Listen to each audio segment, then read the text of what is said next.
Hey everyone, Maciek Zaremba here. We're going to be talking about a few pieces of news regarding the real estate industry and a little bit about the Florida situation we got going on with our condos, three stories or higher condos. So first of all, my name is Maciek Zaremba. I've been a licensed agent since 2004. I've been an active investor in residential real estate since 2002. And I am licensed as a broker as well, although I don't act as my own broker. I'm a team leader instead. So if you have any questions about the area of Sarasota and Manatee counties, any barrier islands, let me know. I've been in this business a long time and I love what I do. So we're going to talk about three things. Let's start off with the Hometown Heroes program. And by the way, right now I'm at Urfer Family Park. This is right on the corner of Beeridge and Honorary Avenue in Sarasota, and it's a wonderful park with plenty of parking, a little trail, and place to have birthday parties for kids and so on. It's a great little. So let's start off with the Hometown Heroes program because they just hit a major milestone. And if you don't know what the Hometown Heroes program is, it's a subsidized loan program for our hometown heroes. So all you firefighters, police officers, deputies, school teachers, you have this amazing opportunity right now. And it's on the second half right now. I'll tell you about that in a second. But you still have the opportunity, so don't wait. This is amazing. They are giving you your down payment for your house. Well, let's be more specific. It's not actually a grant. What they're doing is they're giving you a second mortgage for your down payment up to 5%. And this is 5% of the purchase price of a home can be used towards your down payment. If you qualify for the rest, that is wonderful. Then you'll be out of pocket very little money just for some closing costs, which a lot of them could be covered by the seller as well. And so far, they have helped 3,500 hometown heroes with this program. So there was $100 million allocated, and they just passed $50 million. So we are a little bit over halfway now with this program. So the thing is, though, it started in June 2022 and we passed it at the beginning of January 2023. So if this pace keeps going, we only have about 6 more months of this free money. Now let me tell you how this free money works. It's really simple. They give you a second loan, 0% non-amortized. What does that mean? That means you have no payments on it. You don't have to pay it back until you either move out of the house and it's no longer your primary residence, or you sell the house, or you refinance the house, because it is a second mortgage, so it is an official lien on the property. And the last thing is, all you need is a 640 credit score and be a hometown hero to apply.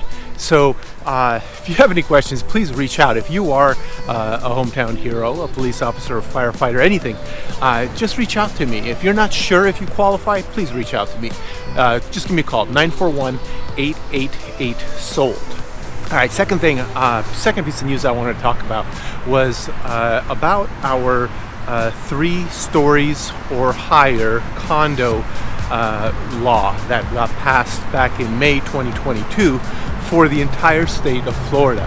And it basically says that there needs to be some milestone inspections for these buildings due to the collapse that happened a while ago, and also that reserves can no longer be kicked down the road. The can cannot be kicked down the road.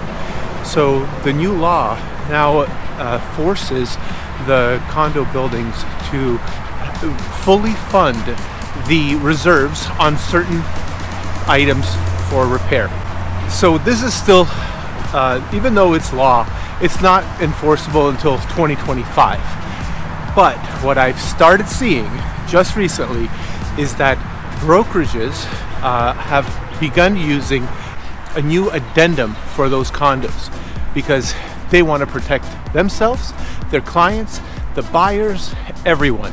This business is all about full disclosure, so we need to fully disclose. So it's interesting what's happening, because we know that there's a lot of people who don't even know about this law. So they don't even know that they have to disclose everything, And I think it's extremely important in the state of Florida to disclose everything you know about the property, including uncertain things, such as, will you pass the milestone inspection on your condo that has 3 stories or more? So now we're having disclosures, and it's important for all the agents to learn what are the repercussions of this disclosure. Now let me just show you real quick one of the parts of Urford Park. Pretty cool.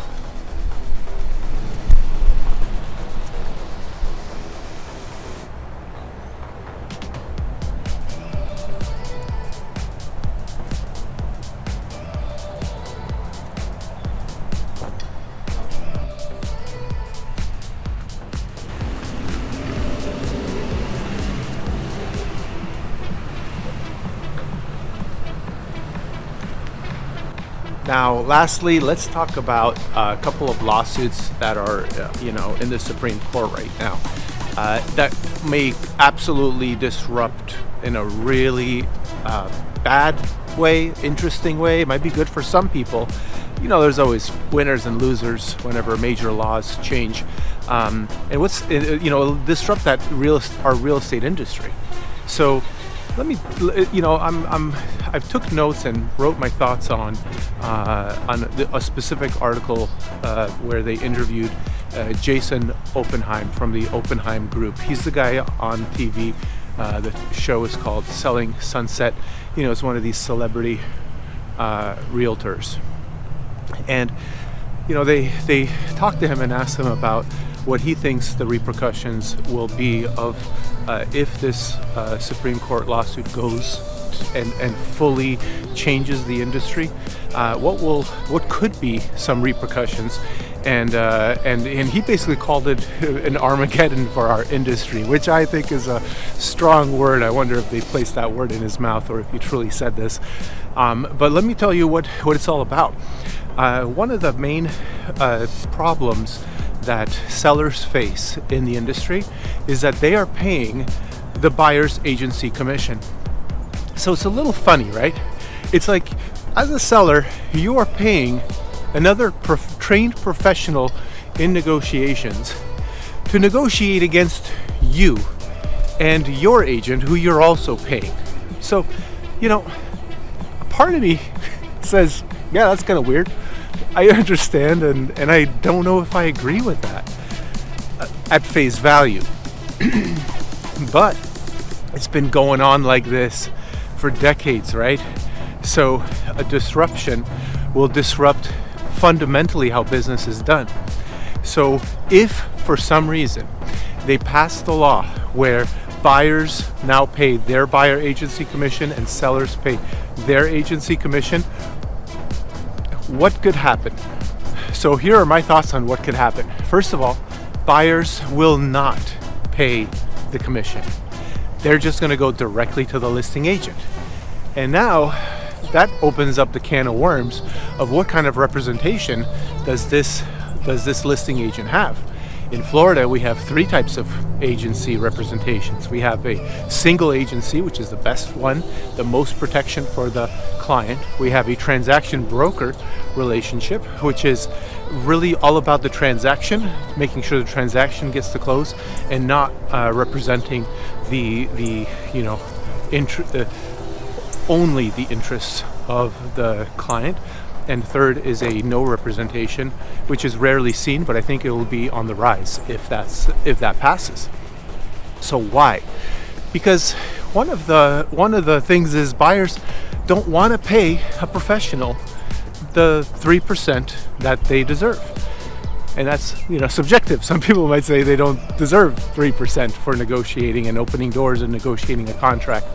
And that's maybe true. I mean, a lot of buyers agents are beginner agents. So you don't usually start off the business being a top-notch listing agent. You usually get familiar with the area, start opening doors, and as you progress over time, you eventually get into prospecting for listings, because you got to list to last. That's the saying. So a lot of buyers are not going to actually pay for that. They're just going to go directly to the listing agent, which is then going to raise some flags for the sellers, because the seller is going to say, well, wait, are you going to automatically transition to a transaction broker representation, and you're no longer going to specifically represent me, but you're going to represent the transaction?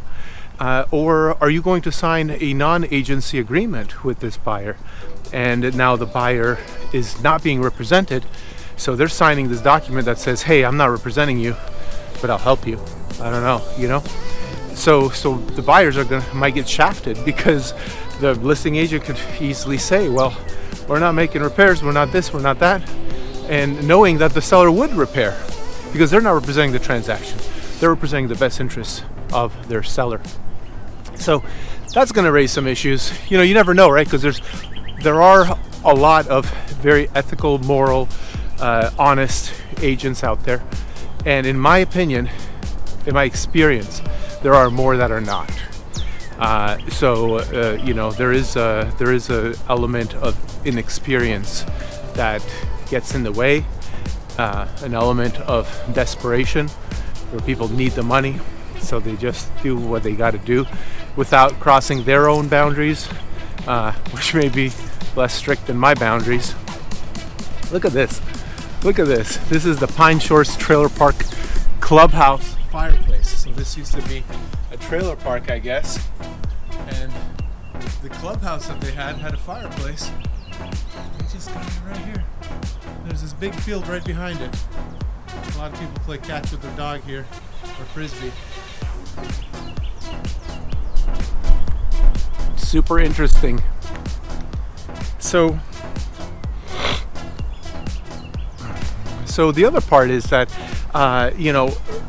if they are willing to pay an agent, they're not going to be paying 3%. I think it's going to be negotiated, and there's going to be plenty of buyer's agents negotiating, mostly the inexperienced ones that are just getting started, who will be happy to take 1% on a $200,000 deal, $2,000 minus their splits. They pay 30-40% to their broker. They're getting now $1,200, $1,600, and then they pay their taxes. They're getting less than $1,000 on a transaction, and then they split with their team leader. At the end of the day, they're not going to stick around the industry. Which brings me to the next point that I'm excited about if this does pass, is that we will have a larger barrier to entry. The barrier will be you're not going to get paid as much as a beginning agent, as a new agent. You're not going to be trained at negotiating your commission or negotiating for your clients, and you may end up settling. Let's just say that. So there's going to be much less incentive for new licensees to get into the business, and that's good news, because it is an oversaturated market, and we don't need to have such a low barrier to entry. It's 2 weeks of classes in the state of Florida, and you don't even need to have any degree or anything. Unlike Canada, you need a 4-year degree in Canada. So there is that element that it won't be as enticing anymore for new people to get in, and it'll be much more of a grind and a hustle, because you'll need to do more transactions to make a regular living. If you're going to want to make $50,000-$60,000 your first year after all your splits at 1%, you're going to be a rock star by the time you're 10th year in the business, if you survive that long. And really the saddest part of it all is the low income, the entry level, the low down payment people. I can't tell you how many transactions I kind of started off with these these types of clients where I would just have entry-level people, buying $90,000 condos, $120,000 houses that are now worth $450, and quite frankly, these people just did not have the money to buy anything more expensive. So they didn't have the money past their down payment. They needed to get seller concessions for closing costs. So what's that going to do to the industry of that clientele? What about the FHA clientele? What about the low income clientele trying to get out of being low income by buying a house instead of renting, and with continually increasing rent rates? And I just feel bad, because if this passes, they're not even going to have the money to pay their agent. So now they're going to be going directly to the listing agent. That listing agent's going to get his 3% or whatever he negotiates. There's not going to be anything else for all the extra work following up on the loan process and all of that. There's a lot more work when you represent a buyer than there is with a seller, and they're going to need to do all of that. And yeah, low income and entry level will still be able to buy, but there's not going to be many agents specializing in that, trying to do the right thing for the community. So it's just sad, because who's going to pay the agent? And you may think no one needs to pay an agent. Agents are overpaid. All right, well, we can say that about many industries, right? We're not talking about being overpaid. We're talking about the reality of people and the minimum requirements, how much they're willing to work for to represent someone in a transaction, and usually the largest transaction of their life, the largest expense in their life, buying a home. So let's go back to one little thing I said is, if you're going to go directly to the listing agent, now you're going to be faced with either two options. You're only going to have two options.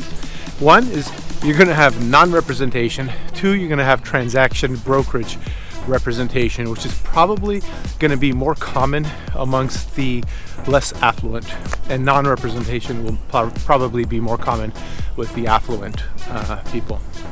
So what's the drawback if you have no representation? Because someone's still helping you with the transaction, they're just not representing you. So it's in their best interest to close, to make sure the file gets to closing. That's how the agents get paid. That's how the client gets happy. They close on, an agreed dollar amount. But what's the drawback of non-representation if you're the buyer? So the first thing that comes to mind is, who is going to be keeping tabs on critical dates? Now, I have a spreadsheet for my team. It automatically populates all the critical dates, and it's not just closing date. It's when is earnest money deposit due, so that you don't default on that. When are the inspections due and all the negotiations for that? When is the appraisal due? When is the loan contingency deadline? There are so many dates. There's probably a dozen different dates that are very important, including natural disaster dates and so on. So who's going to keep tabs on that? Because as soon as a buyer defaults, their earnest money deposit, which is at least $5,000-$10,000, is at risk, and no one wants to lose $5,000 or $10,000. The listing agent may hire a transaction coordinator, who's going to pay for? Probably the buyer. And then the second thing, which is equally as big, is who's going to keep track of and guide them during the inspection period. The inspections are a very important part of a transaction, and there's no longer going to be the incentive for the listing agent to guide the client on inspections and really negotiate everything that needs to be negotiated. If there's some electric issue in the attic that is not in a proper junction box, who's going to guide that client to let them know that you can't get insurance due to a deficiency on a 4-point inspection? No one's going to tell them that. maybe the listing agent will, but now the listing agent's just doing much more work for the same amount of money, and he's got a non-representation agreement. So the more he says, the more risk he has of getting sued for non-disclosure of something. Because if you're acting as a transaction broker under an agreement of non-representation, any judge is going to look at that and say, I don't care what you signed, this is how you're behaving. So the next thing that has me worried is going to be the number of defaults by buyers. I do believe that we're going to have a higher percentage of defaults just because of the lack of representation of a professional keeping tabs on the transaction. Like I said, the listing agent may keep some tabs, but not as much as when he had 6% on the line, right? So for 3%, they're going to not work as hard. They're going to be prospecting more to get more listings. So who's going to keep tabs on the defaults? And it's not just critical dates. There's other ways to default. And lastly, also super important, is the lawsuits. You know how many more lawsuits we're going to have? Right now, 86% of all real estate related lawsuits are when there's a client who's not represented. So if it's a for sale by owner or someone buying a for sale by owner or something along those lines, because there's no professional in the transaction, and usually things get missed. But when we have non-representation agreements, and when we have a transaction broker, we may have less lawsuits with transaction broker, but we're going to have more pissed off clients, more pissed off buyers that they did not get represented when they thought they were getting represented. And I think we're going to have more lawsuits. I may be wrong in that last part, but I think the first three parts I mentioned, I'm correct on. And then lastly, I just want to talk about, what if your listing agent automatically transitions to a transaction broker?